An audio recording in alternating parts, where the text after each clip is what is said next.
So in a previous video, there was a top comment in the comment section referencing a statement made by a guest on the channel that read, "The problem that I have with Tudor is I'm always thinking, why am I not getting a Rolex?" Now this comment received a ton of engagement, and now this is an idea that I see popping up quite a bit with places online, and I'd also see it on my Instagram, and it's as you would expect. It usually is never civil because watch enthusiasts are never civil, can never be civil about anything. With that said though, I wanted to try to look further at this topic just a bit further because I think this idea of Tudor just being the more attainable Rolex was once an easier stance to take, but in 2021, I don't know if that tells the full story. So I wanted to kind of examine this a bit more. So first, how this video is gonna kind of break down. First, a brief just origin story of both the brands. Not gonna get crazy about it because I don't wanna belabor that point. Then get into kind of the comparison of then versus now, especially when it pertains to Tudor, and then just examining this claim a bit further and kind of giving some final stance. Now, before we get into this video, just some exciting new announcements when it comes to TeddyBaldassarre.com.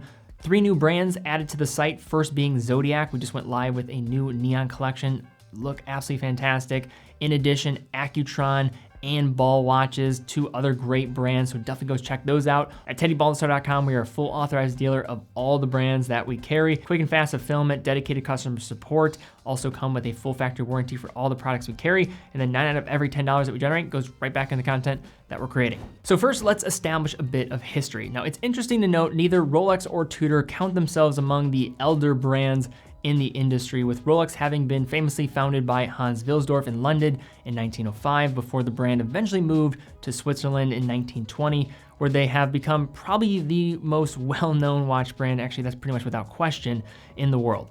Now, Tudor, on the other hand, was registered as a brand name in 1926, but didn't grow into a functional brand until 1946. At the brand's inception, Tudor was certainly created with a specific purpose, which can be best summarized by looking at a statement by Hans Wilsdorf himself on that matter. He stated, "For some years now, I've been considering the idea of making a watch that our agents could sell at a more modest price than our Rolex watches, and yet one that would attain the dependability for which Rolex is famous.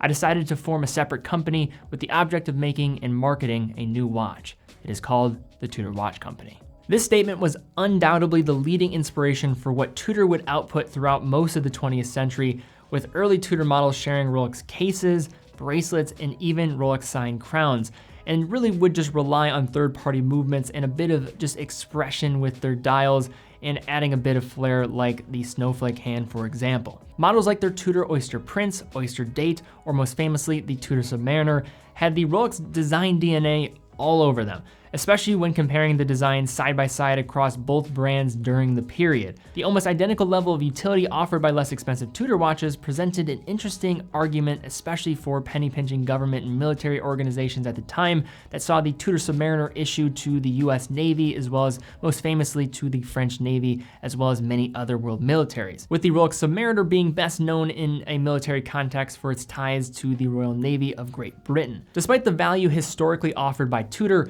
it would be fair to at least say for the first 5, 6, or even 7 decades of the brand's existence to call Tudor a more attainable Rolex. Though many Tudor models did have their own design individuality, evidenced by watches like the Snowflake Submariners and the so-called Monte Carlo chronographs of the 1970s. That said, Tudor was in many ways playing the same game that Rolex was playing when it came to design, even packaging models under similar brand names. Submariner, Submariner. That's going to be confusing and definitely is going to be hard to cast outside that shadow.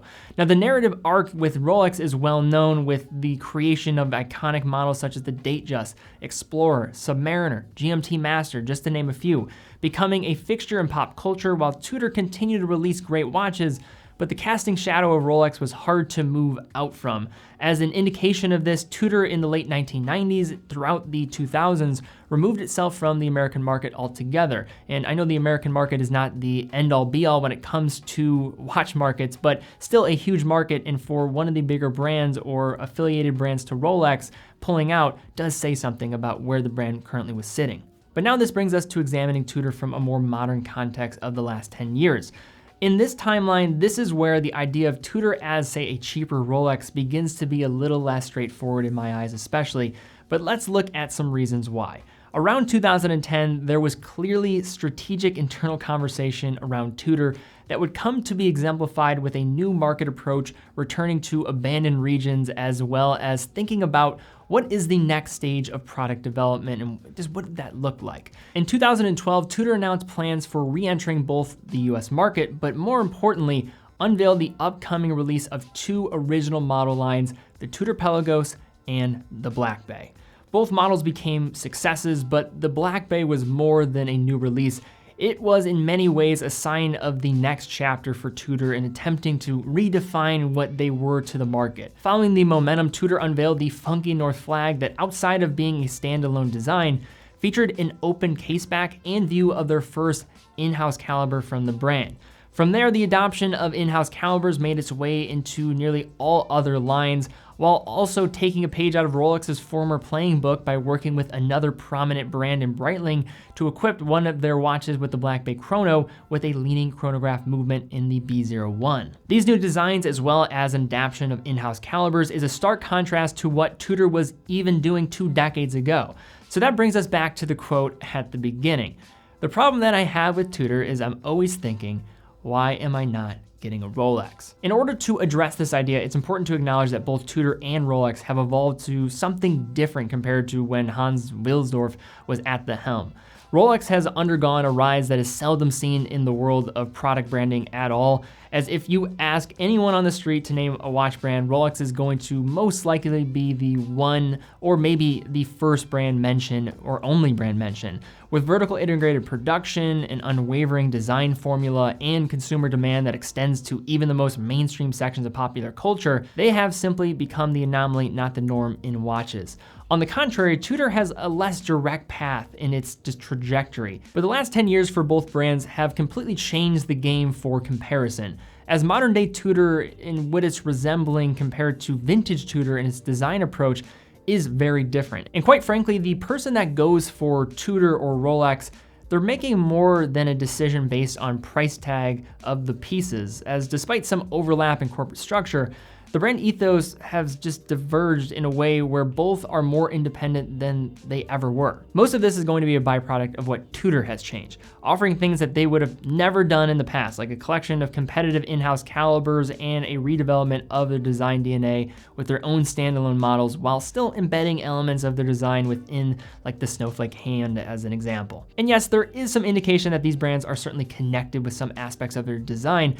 However, the reason to buy either of these two brands are really so different now. But just to prove the point here that Tudor versus Rolex, I don't think is a very much an apples to apples comparison. Just look at some of these Tudor models and would Rolex, think to yourself, would they ever make this? Tudor North Flag, would they make it?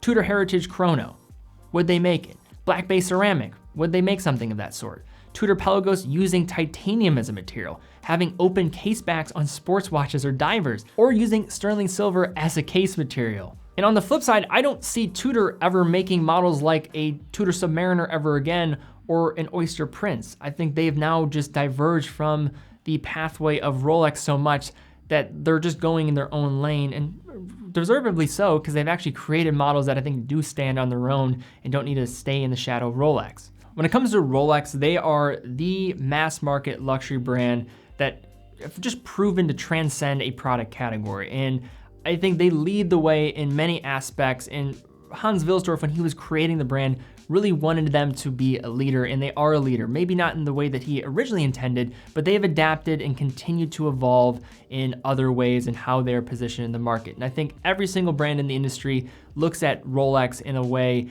that I think is just all that we can do is really admire what they've been able to just kind of ascend to become. On the flip side though, and when kind of getting into this idea, Tudor or Rolex, or Tudor versus Rolex, I think it is not really much that. It more is Tudor and Rolex. I don't think it's a crazy thing to say that many people that love Rolex also love Tudor. And how you look at both of these brands now, especially compared to how you did in the past. I'm the owner of a Tudor Submariner, Black Bay, as well as some Rolex models as well. And when looking at both of the brands, you can definitely tell there's been a separation of what both directions of the brands are going. For better or for worse, I think we can have an additional discussion on top of that. I don't want to get into that in this video, But in regards to how I think they're both seen, there's elements of what Tudor does that is so different than what they were even doing decades ago, and what that preconceived idea that I think Hans Wilsdorf had in his mind about what Tudor would be. I would imagine if he was alive today, he would probably be impressed and happy with seeing what Tudor has become, just given that they have lines like the Black Bay. They're taking some daring risks, or I wouldn't say daring risks, but they're doing different things, taking a sterling silver case and kind of working around that. That is, of course, a little bit out there. I don't think Rolex would ever go near anything of that sort. Open casebacks on sports watches. You're getting use of titanium. In addition to that, also, I think a true kind of embodiment of heritage and also kind of vintage style designs. If you look at a Black Bay and you also look at a Rolex Submariner, yes, of course, they're both dive watches. There is some overlap, and I think you could probably make the claim that there's Submariner DNA in almost every modern dive watch, and you could go ahead and try to make that claim. But if you look at them actually from a design perspective, there is clearly a different contemporary approach compared to a Rolex Submariner compared to that of a Black Bay, just using one example. And then when you factor in all of the other just more, I would say, fun pieces that Tudor is doing, and Rolex of course have their own pieces as well, and then you factor in price, I just think there's more to the conversation than just price. And I think people get kind of caught up in this idea, this corporate structure of, oh yeah, Rolex, Tudor, the same, maybe they're the same, and the only reason why you get a Tudor is because it's cheaper. I believe, and just as someone in my own perspective, somebody that goes for Tudor also probably would like to go for Rolex, and vice versa. And that's pretty much my stance when it comes to this. And just to kind of close this out here, is Tudor a more attainable watch than a Rolex? Absolutely. But are they playing the same game that they once were in the past? And is that kind of casting over just blanket statement of saying that Tudor is like a cheaper Rolex probably a fair statement in 2021? I personally don't think so. And if you do look at the last 10 years as an example for Tudor, and you have a real affinity for, say, mid-20th century Rolex and their ascension and what they were doing, I think a lot of the practices that were happening in that era are happening in a lot of ways with Tudor. But they're doing it their own flair, their own design, and I think now the divergence of both of them is getting farther and farther apart as time goes on. But guys, this is definitely one of those videos where it's gonna require, I think, a good amount of discussion in the comments. I'd love to see comments down below. I'll probably poke down there a bit more than normal, but I don't know when the storm is coming, and I know there's gonna be some opinions just flaring around. Doing videos like this always kind of manage to create this type of conversation, which is good, but also watch enthusiasts tend to be pretty opinionated ones. But love to see your take down below. Also, if you did enjoy this video, thumbs up, subscribe, and hit the bell icon as well. It's a great way to help out the channel and just helping us grow, so really do appreciate that. Also, if you want to stay up to date with the content, definitely do follow on Instagram as well, posting some great photos of watches over there, at least I think so. And then also TeddyBaldassarre.com, full authorized dealer of over 25 brands. Definitely check out those new models that just hit the shop from brands like Accutron, Ball watches, as well as Zodiac with that new neon collection. All those looking very sharp. But guys, thank you guys so much for watching. Be well, and I will see you all very soon.